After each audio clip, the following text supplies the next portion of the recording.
Hi, I'm going to be reading the first chapter of The Lions of Little Red by Kristen Levine. And I'm just going to read the first chapter, and if you guys like it, just comment if you'd like me to read the others. Okay, so Chapter 1.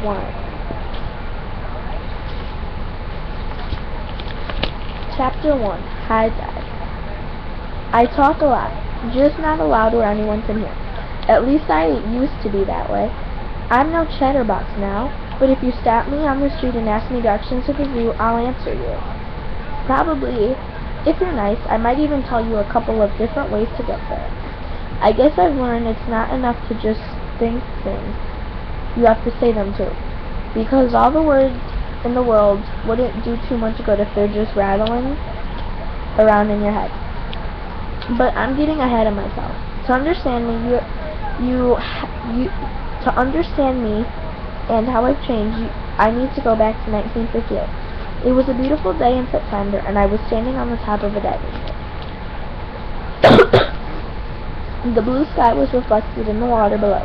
The wet board felt scratchy under my feet, and the smell of hot dogs wafted up from the snack stand. It was a perfect summer day, the kind you see in the movies. And I was positive I was going to throw up. You see, it wasn't just any high dive. Oh no, it was the super huge 5-meter high platform diving board, the tallest at Thayer Park swimming pool, probably the highest in all of Little Rock.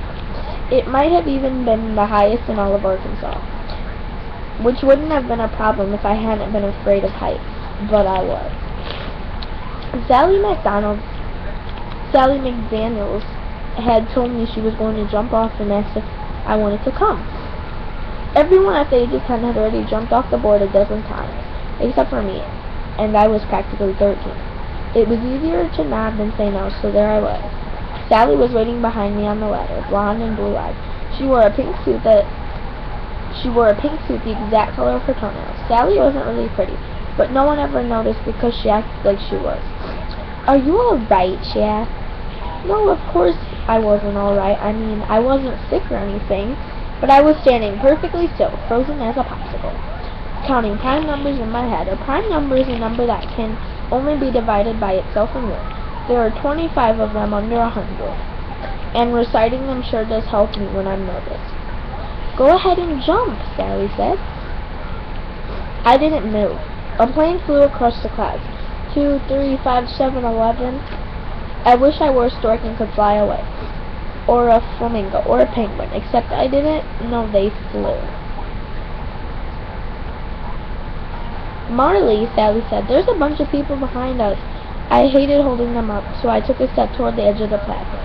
13, 17, 18, 23, but then I got dizzy and fell to my knees. "Come on!" cried the boy on the ladder behind Sally. "Hurry up and jump." I shook my head and clutched the board. 29, 31, 37, 41. It didn't work. I wasn't ever letting go. Hey, isn't 35 a prime number? Sorry, it's not in English. I thought 35 was a prime. It didn't work. I wasn't even ever gonna let go. Sally laughed. She said she was really going to do it this time. I squeezed my eyes tighter and kept on counting. 43, 47. Isn't that newbie Judy, Miss Bet's little sister? Someone said. It must have only been a minute or two, but I got all the way to 97 before I felt Judy's hand on my shoulder. "Marley," she said quietly, "come on down. I already bought a Coke and a payday. We can share them on the way home." I nodded but didn't move. "Open your eyes." I did. Now, not that I always do what my sister says, but, well, I guess I usually do. In any case, when I saw my sister's clear brown eyes looking at me, I felt much better. She was 16 and going into the 11th grade, and I could talk to my sister. She was smart, calm, and reasonable. "Do you want me to hold your hand on the way down the ladder?" Judy asked. I nodded again. It was embarrassing, but I didn't think I could do it on my own. Once I felt her palm on mine, it only took a minute for us to make our way down together. "What a baby," said the boy who had been behind me as he brushed past us to climb up again. Sally laughed, and I knew they were right. I was a baby. "Come on," said Judy. She picked up her book in her bag from the lounge chair where she'd be reading. "See you at school tomorrow," said her friend Margaret. See you, Judy replied, waving goodbye. Judy hadn't even gotten her hair wet. She'd recently cut it into a short bob and wore it pulled back with a ribbon. My hair was the same brown color as my sister's, but it was long and wavy. And sometimes I wore it in braids. Sally said I looked like Heidi, but I didn't care. I liked Heidi. She had that nice grandpa and her friend with all those goats. Goats are okay, but what I really love are wild animals, like the ones we find at the zoo. The Little Rock Zoo was right across the street from the swimming pool. In the gate and down the hill, I knew the lions were pacing in their cages.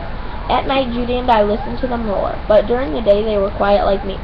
Judy and I sat on the wall by the zoo entrance as we shared a candy bar and a Coke. Sorry, I said. I'd ruin our last day at the pool before school started again. And Judy sighed. Why are you even friends with Sally McDaniels? I shrugged. Sally and I have been friends ever since we were 5 and pushed me off the slide at the park.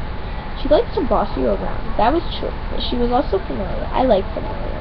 You need to find a friend you have something in common with.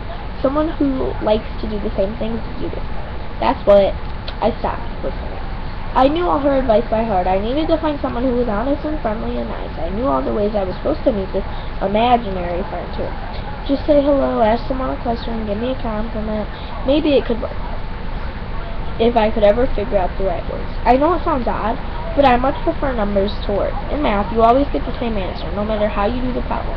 But with words, blue can sound 1,000 different shades. 2 is always 2. I like that.